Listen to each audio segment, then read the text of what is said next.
This is Megan McLeod, and this is another pep talk. So I'm sitting here at a friend's house, and they said something that was really interesting, and also we're having a discussion about something that I think is interesting, and it's about power and how someone defines their power.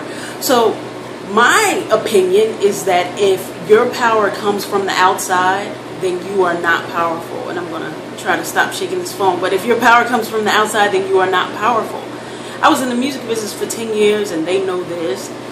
And one thing that I loved about the music business is that whenever I went someplace or whenever I was at a party or anywhere, I would tell people I was in the music business, and they would get more excited than me. And they would go, "Oh my gosh, who have you met? What have you done? What do you do?" And they would just get excited. And then all of a sudden, the rest of the night while I'm out, people would just come up to me and say, "Hey, I heard you're in the music business. Hey, my son sings," or this or that. All of a sudden, I become important. I actually thought I was powerful. I actually thought I had some type of power. But I know now, I didn't know then, but I know now that it was false power. Because the power came from outside of me. It had nothing to do with me at the core of who I was as a person. It just had to do with that I just worked my behind off to get into the music business. And yes, that's good, and yes, that says something about myself or anyone that has done that. But that's not all power about a person is about, which is your career. Power, when it has to do with a human being, has to do with so much more. So there's a lot of people out there walking around out there that have a false sense of power. I mean, I can name it right now. People that wear name brand clothes or are really hung up on the type of clothes they're wearing. It's a false sense of power. They feel powerful when they have on name brand clothes. People that live in certain homes or houses, it's okay to live in those homes or to drive luxury cars, it's okay. But if you flaunt it in a certain way and you feel a sense of power because you have it, you have a false sense of power. People that live in certain neighborhoods and that have certain reputations in a neighborhood, and we all know what I'm talking about, you have a false sense of power. Because I always tell young people when I talk to them, like, okay, you have this reputation in this neighborhood, but guess what? You own nothing in this neighborhood, so you have a false sense of power. So a lot of us are walking around with a false sense of power. I remember when I left the music business, and I felt like a failure when I left the music business. And when I left my first job out of the music business, I worked at Kinko's. Yeah, I worked at Kinko's. So I felt like a failure. And not too long ago, I'm not going to say which hospital, but I work at a hospital now.